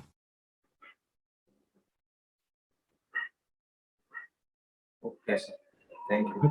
Thank you. मंजिल जी। सर, आपके हिसाब से ये जो सिमुलेशन में हम ट्रैप्ड है, ये किसी और की बनाई हुई सिमुलेशन है जिसमें हम ट्रैप्ड है, या ये हमारा खुद का क्रिएशन है जो हमने किसी रीजन से बनाया है? बहुत और बढ़िया। हम छोटे मोटे चेंज कर सकते हैं इस सिमुलेशन में, बट सिमुलेशन किसी और ने बनाई है, या तो ये हमने ही बनाया है पूरा? हम एक सपने में हैं। इंसेप्शन मूवी आप देखें तो वो एक सपने की लेयर के नीचे गए किसी को मैनिपुलेट करने के लिए, और उसके बाद वो सपने में नीचे जाते गए। सेम वे जो हम अभी आज भी क्वेश्चन किसी ने ग्रुप में पूछा था सेकंड बबल के बारे में, हम सपने में हैं और सेकंड बबल के जो लोग हैं वो इसको मैनिपुलेट करने की कोशिश कर, उन्होंने ये बनाया है। उसको डॉक्टर नरूदा की भाषा में बोला अनुनाकी, कोई भी शब्द कह दो, शब्द से कोई फर्क नहीं पड़ता, असुर देना अक्षर जो कुछ भी है, वो इसको मैनिपुलेट करते हैं। हमारे अंदर पावर है लेकिन उन्हें मैनिपुलेट करके कहते हैं कि तुम्हारे अंदर पावर नहीं है। ये मैनिपुलेशन है, वो मैनिपुलेट सिर्फ कर सकते हैं, उन्होंने ही ये क्रिएट किया है। तो सर जब हम बोलते हैं कि ये सब हमारा रियलिटी है, हम खुद क्रिएट कर रहे हैं ये सब चीजें, तो ये हम मतलब छोटे मोटे चेंजेस कैसे हम लोग होगा? कर सकते हैं, लेकिन हम एक्चुअली में सिमुलेशन उन्हीं की सिमुलेशन में फंसे हुए हैं। जो कलेक्टिव कॉन्शियसनेस है, वो कलेक्टिव कॉन्शियसनेस हम सब की कॉन्शियसनेस से मिलके बनी हुई कलेक्टिव। उस कलेक्टिव कॉन्शियसनेस के बियॉन्ड जाने के लिए हमारी कॉन्शियसनेस कलेक्टिव से ऊपर उठ जाए तो हम इसके बियॉन्ड जा सकते हैं, लेकिन नॉर्मली अभी हम जर्नी में हैं, उसके ऊपर नहीं जा पाते। इस कॉन्शियसनेस को उन्होंने मैनिपुलेट किया हुआ और अब हम इस प्रोसेस में हैं कि हम इस कॉन्शियसनेस को उनके मैनिपुलेशन के बियॉन्ड जा सकें, जिसके लिए हम सब काम कर रहे हैं, जो परिस्थितियां जी बन सर, रही हैं इसी के लिए। तो जब हम बोलते हैं कि ये रियलिटी हमारी है, हमने सब कुछ क्रिएट करा है ये, तो एक्चुअली में हमने सब कुछ क्रिएट नहीं करा है। हम एक लेवल पे छोटे मोटे चेंजेस कर सकते हैं शायद, लेकिन सिमुलेशन किसी और की बनाई हुई है। मैनिपुलेशन उनकी किसी और की थी। मान लो सीता माता से उन्होंने कहा कि आप लक्ष्मण रेखा से बाहर मत जाना, और वो रावण साधु बन के आ गया, रावण ने कहा कि मुझे भिक्षा दो, तो उनका मैनिपुलेशन था कि अगर साधु को भिक्षा नहीं देंगे तो ये गलत काम होगा, साधु को भिक्षा देना जरूरी है। ये मैनिपुलेशन है। इसी तरह के मैनिपुलेशन के मारे वो लक्ष्मण रेखा उन्होंने पार कर ली। हम भी इसी तरह के मैनिपुलेशन के मारे अपनी रियलिटी को पूरी तरह अपने हाथ में अभी नहीं ले पाए।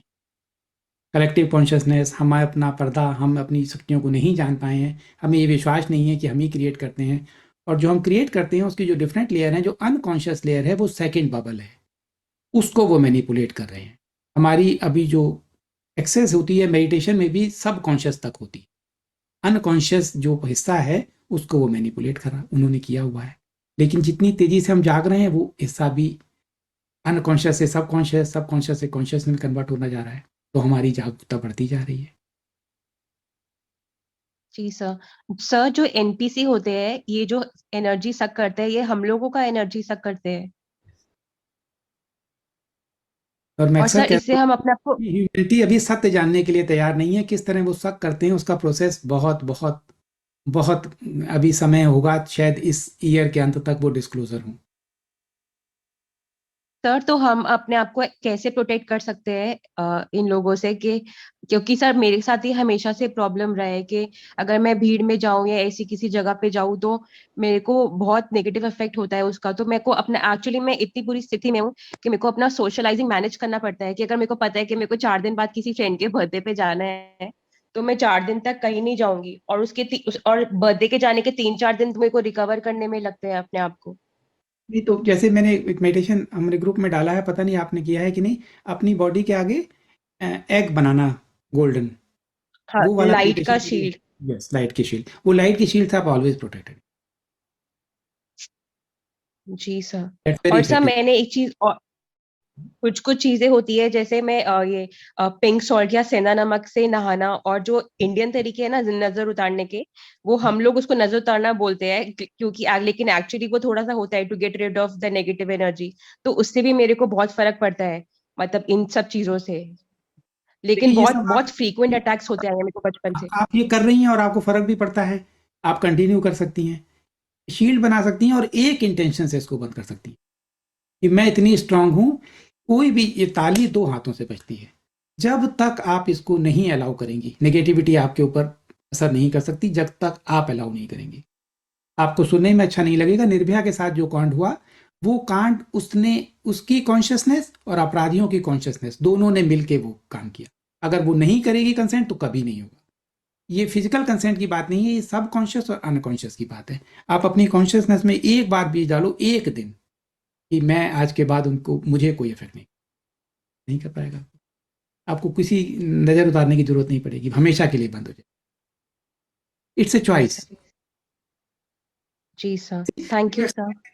I am in the new energies. In this energy I exercise my free will, हो जाएगा। समझ गई सर, ठीक है। Thank you sir, thank you so much. All the best. Vijay ji sir मेरे 2-4 क्वेश्चन थे सर। सर बोलिए। हमारा कॉन्शियसनेस कैसे रेज हो सकता है? कॉन्शियसनेस According रेज to- करने का ही सारी प्रयास है। अनेक तरीकों से कॉन्शियसनेस रेज होता है। हम जो जैसा सोचते हैं, जैसा रिएक्ट करते हैं, उन सब बातों से कॉन्शियसनेस होता है। खाना पीना कैसा खाते हैं उससे होता है। खाना सिर्फ मुंह से नहीं खाते, कानों से जो सुनते हैं, आंखों से जो देखते हैं, जिस ग्रुप में रहते हैं, और जो हमारे अंदर जो चल रहा है वो सबसे इम्पोर्टेंट। अंदर डर है, ये अंदर गुस्सा है, अंदर कड़वाहट है, अंदर जलन है, या इसका उल्टा है, अंदर प्रेम है, अंदर इस बात का एक धन्यवाद का भाव है, कृतज्ञता का भाव है कि हम ऐसे समय पैदा हुए जब हमें ये देखने का मौका मिल रहा है जो धरती पे चेंज हो रहा है। तो जो अंदर चल रहा है वो कॉन्शियसनेस का उसका लेवल पता लगता है। ऐसे अपनी मैप ऑफ कॉन्शियसनेस है, उसमें देखें कि आप कहाँ पे स्टैंड करते हैं। सर हम अगर कृतज्ञता और ये प्रैक्टिस करें, फ्री विल जैसा बोलते हैं कि लव, पीस, ग्रैटिट्यूड, तो अपना कॉन्शियसनेस हर बार बढ़ता रहेगा ना सर? हर बार बढ़ता रहेगा।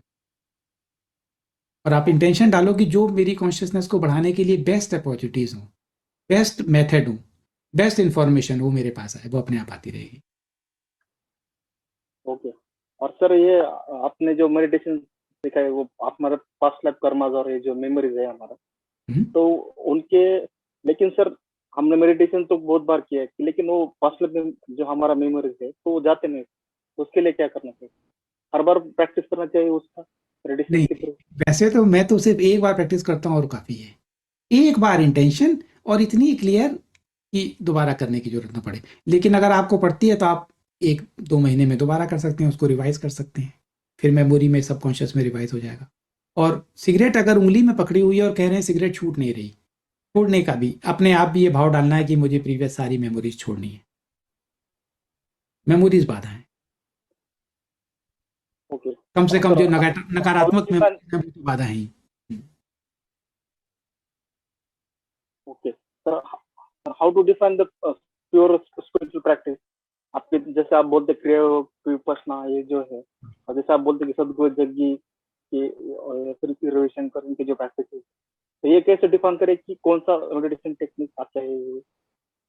इस दुनिया में आप बहुत क्या सारे लोग हैं, इसलिए बहुत सारे लोगों के लिए बहुत सारे मेथड हैं, सबको अलग अलग मेथड सूट करता है। मैंने तो ज़्यादा अभ्यास किया नहीं, मैंने सिर्फ क्रिया योग और विपासना का अभ्यास किया, और दुर्भाग्य से सदगुरु का भी किया, लेकिन वो एक उसके थ्रू अलग अवेकनिंग हुई। सदगुरु मुझे बाद में पता लगा कि ये फ्रॉड है। लेकिन ये 2 मेथड हैं, ये 2 मैं जानता हूँ, आप इन दोनों को ट्राई कर सकते हैं, इसके अलावा कोई और जो इन तीनों में आपको सूट करता है उसको उसका बड़ा श्रद्धापूर्वक भाव करें। ज़्यादा ट्राई करने की ज़रूरत नहीं, समय कम है। अगर नहीं समझ में आ रहा क्या करना है तो क्रिया योग से शुरुआत कर सकते हैं। मैंने क्रिया योग किया, मुझे लगता है कि एक अच्छा मेथड है। सर मैंने विपश्यना के 4-5 कोर्स किए, और क्रिया योग का जो अपने योगानंद जी का जो, हाँ सर, वॉइस का वो ट्राई किया था, लेकिन अभी विपश्यना मुझे बहुत करने लगता है। मैं वीकली मेडिटेशन जो होता है सर वो अटेंड कर देता हूँ। अगर आपको लग रहा है कि वो आपकी जर्नी को ठीक चल रहा है तो आप उसको कंटिन्यू कर सकते हैं। और जो क्रिया योग है वो योगानंद जी का नहीं करना है, क्योंकि योगानंद जी ने पश्चिमी देशों के लिए उसको बहुत बदल दिया था। पश्चिमी देशों के Yes, लोग sir, उसको वो करने के लिए, हाँ, उसको असली ऑथेंटिक क्रिया योग करना। ओके। और सर आपको कोई प्लान है क्या सर ग्रुप मेडिटेशन के लिए, कॉन्शियसनेस रेज करने के लिए? आप जैसे कुछ मैं प्लान बहुत है? सारे कॉन्सेप्ट लोगों ने बनाए हैं, मैं उन कॉन्सेप्ट को कम मानता हूँ, जैसे अफर्मेशन, ग्रुप मेडिटेशन। और जो ग्रुप मेडिटेशन कभी कभी जब जरूरत होती है, जैसे डीएनए एक्टिवेशन था, वो हमने ग्रुप मेडिटेशन किया। Yes, और sir. आने वाले समय में मैं और ग्रुप मेडिटेशन सोचता हूँ कि करूँगा। लेकिन मेरे लिए मेडिटेशन ये है, वो ग्रुप के बदले एक इंडिविजुअल प्रोसेस है, जिसमें मैं ध्यान में जाता हूँ, मेरी एक्टिविटी कम होती है, मैं अंतर्मुखी हूँ। तो इसलिए मुझे ग्रुप में अभी मैंने कम कराए हैं, लेकिन आने वाले समय में हो सकता है कि अगर जरूरत हो तो कराऊंगा। हाँ। और सर आप बोलते हैं कि हर समय बहुत कम रह गए हैं, तो हम्म। मतलब कि आपके हिसाब से क्या करना चाहिए सर? इतना कम समय रह गए तो कैसे मतलब प्रिपेयर करना चाहिए कुछ? ये तो पता लग रहा है कि कुछ करना है, लेकिन क्या करना है ये समझ नहीं आ रहा। तो मैं इसको एक समरी की फॉर्म में लाने की कोशिश करता हूँ ताकि सबकी हेल्प हो पाए। स्वाति जी। नमस्ते सर। हाँ नमस्ते जी। हाँ सर, आपने ये मूवी देखने को बोला था, तो एक्चुअली 15 साल से मेरे घर पे टीवी नहीं है, हम लोग मीडिया से दूर हैं। लाइक सोशल मीडिया में है एक्टिव, पर ऐसे टीवी देखना, न्यूज़ सुनना ये सब कुछ नहीं है। तो 15 इयर्स हो गए कि घर में टीवी ही नहीं है। तो अभी मैंने फिर खास ये मूवी देखने के लिए नेटफ्लिक्स लिया 1 महीने का फ़ोन पे ही। तो सर मैंने इसके 2 शायद 8 हैं इसके एपिसोड, मैंने इसके 2 पूरे देखे और जब दूसरा वाला एंड हो रहा था, तो मुझे ना ये पूरा जो मैं हॉल में बैठ के देख रही थी, तो पूरा हॉल मुझे हिलता मतलब कुछ सेकंड के लिए पूरा हिल गया वो, मतलब पूरा शिफ्ट हुआ और वापस आया। पूरा हिल के और लाइक मैं और मेरे हाथ में फ़ोन था, वो बस स्टिल था। और बाकी सोफा हॉल सोफे में बैठे हुए मेरे हस्बैंड सब मतलब सब पूरा हिल गया वो। तो मुझे थोड़ा ये हुआ कि ये क्या हुआ करके, फिर आगे मैंने उसको देखा नहीं, मैंने बोला एक बार आपको पूछ लूंगी कि ये क्या हुआ करके। और पहली लाइक बधाई की एकदम बात है कि आपके यहाँ 15 साल से टीवी नहीं है। हाँ टीवी सबसे ज़्यादा मैनिपुलेट करता है, टाइम भी वेस्ट करता है और उसमें लोअर फ्रीक्वेंसीज हैं, तो आप टीवी से मुक्त हैं, ये बधाई की आप। हाँ और ये हाँ सीरीज इतनी इम्पोर्टेंट नहीं है, ये खाली था कि अगर देखेंगे तो डिस्कशन हो जाएगा और हम्म। जरूरी नहीं है सीरीज देखना, जरूरी नहीं है इसके ओके बातें जानी जाती। Okay sir. ये तो सर खाली दूसरा डिस्कशन के लिए था कि इसके थ्रू हम डिस्कस कर सकते हैं। हाँ हाँ राइट राइट। और सर ऐसे होता है कि जैसे बहुत भीड़ में भी, जैसे मैं मुंबई में रहती हूँ तो मैं सांता क्रूज से अंधेरी जा रही हूँ, तो बहुत भीड़ में भी मुझे एक लड़की को देख के ऐसे लगा कि ये वहीं जा रही है जहां मुझे जाना है। और मुझे बहुत हुआ कि उसको पूछूं, पर मतलब ऐसे अननोन लड़की को मैं कैसे पूछूं करके, तो मैंने नहीं पूछा। और वो मतलब मेरे सामने ऑटो में बैठ के चली गई और बाद में मुझे ऑटो मिला और मैं गई। तो मैं जब वहां गई तो वो थी वहां पहले से, मतलब वो मेरे ही सामने गई हो। और ये मुझे उसको देख के ही लगा कि ये वहीं जा रही है जहां मैं जा रही हूँ करके, तो ये आने वाले समय में जो टेलीपैथी, तो ये कुछ भी बहुत छोटी बात है। हमारे हम्म अंदर बहुत सारी कैपेबिलिटीज जो थी, जो जिनको हम कहते हैं भगवान राम में थी, सुपर कॉन्शियसनेस जो होती है, वो सारी हम्म प्रकट, ये उसी डायरेक्शन में। हम अभी ओ लोगों को जज करते हैं, इसलिए उनके विचार हमें हम्म रोके हुए हैं ताकि हम उनको जज करते हैं। अरे ये ऐसा सोच रहा है, ये ऐसा सोच हम्म रही है, ये हमें विचार नहीं आते। जैसे जैसे हम्म, हम प्योर होते जाएंगे, हमारा डीएनए एक्टिव होगा, हमारे अंदर ये सारे गुण प्रकट होते जाएंगे। आने वाले ओ समय में ये हमारा भविष्य है। क्योंकि सर एक बार मैंने टेस्ट भी की ये चीज, मैं गार्डन में थी और मुझे लगा कि हाँ चूहा है। तो मैंने ऐसे सोचा कि अपने आप को कि मैं गॉड हूँ और मैंने कमांड दिया कि लाइक जो भी है और चूहा ही है और वो अब भी मेरे सामने आए, और वो तुरंत वहां से निकल के भागा। तो सर अब ऐसे टेस्ट भी किया कमांड मैंने। दूं कि अर्थ का जो ट्रांजिट है वो बहुत स्मूथ हो, पूरी हम्म मानव जाति आसानी से। हाँ सर डेफिनेटली। तो और ये कमांड कितनी सबके हित के लिए होगी, वननेस का महसूस करो। चूहा और बिल्कुल आप ही थे।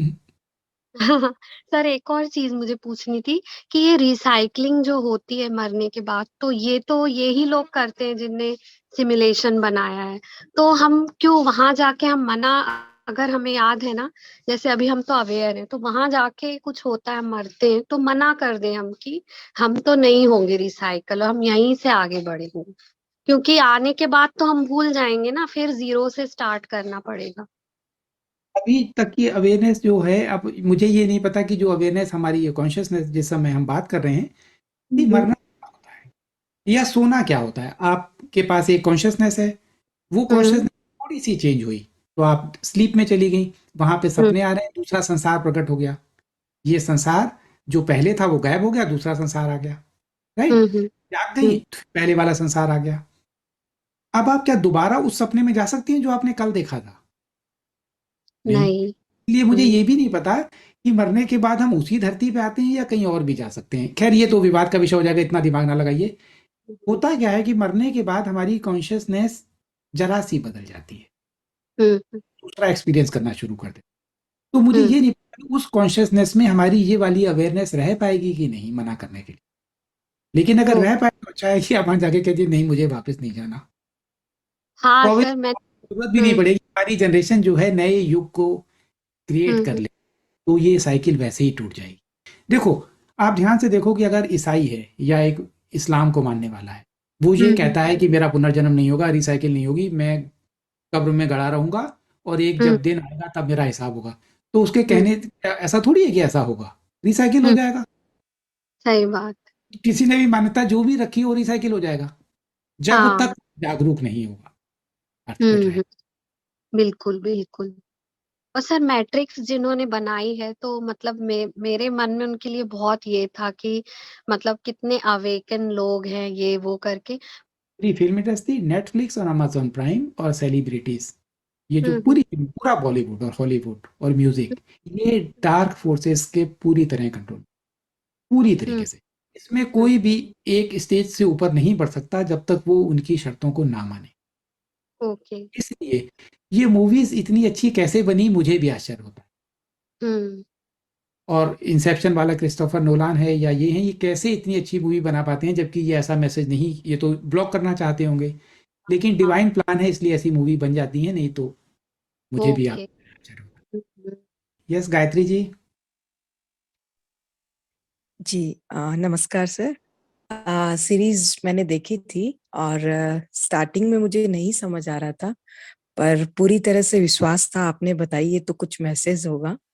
तो सर धीरे धीरे जैसे जैसे एपिसोड बढ़ते गए मुझे समझ आ रहा था, बट जब लास्ट का एपिसोड था तो उसमें जब वो जो इसकी जो फीमेल कैरेक्टर होती है वो जब जागती है, और वो एपिसोड देखने के बाद सर मुझे इतना रोना आया, और उसके साथ साथ मुझे बहुत ऐसे सफोकेशन जैसे लगता है ना कि नहीं मुझे बाहर निकलना है। तो बस ऐसे लग रहा है बस एक ही थोड़ा सा ही रास्ता रहा है, लेकिन इससे निकलूं कैसे, अब बस अब निकलना है, इसी पल निकलना है। तो उस पूरी रात सर मैं रोती रही, पता नहीं क्यों, बहुत ज्यादा इस तरह से ऐसी याद आ इसको रही, यू कैन से। बिल्कुल sir, thank you so much sir. ऐसी सीरीज आप हमें देते हैं और हम कैसे अपने चेतना का विस्तार और कुछ आगे बढ़ पा रहे हैं। Thank you so much sir for your divine guidance. या all the best, thank you. हाँ जी खुशबू जी। सर कोई क्वेश्चन नहीं है, एक हम्बल रिक्वेस्ट है कि ये वीडियो आप यूट्यूब में डालिए ताकि रिवाइज करके हम थोड़ी मैं आपके वीडियो की नोट बनाती हूँ सबकी, क्या करना है कैसे करना है, तो कुछ याद रहे कि सर ने ऐसा बोला था। Thank you very much. Thank you so much. Thank you जी। मंजिल जी। सर क्या ये पॉसिबल है कि आपने जैसे मुझे पहले आंसर किया कि हम किसी और की सिमुलेशन में फंसे हुए हैं, पर क्या ये पॉसिबल है कि ये सिमुलेशन भी मतलब कि हम ही ने बनाई है, मतलब कि तो ओवरऑल प्रोग्रामर भी हम ही है? हमने ये इतनी चैलेंजिंग बनाई है ताकि हम कुछ एक्सपीरियंस कर सकें।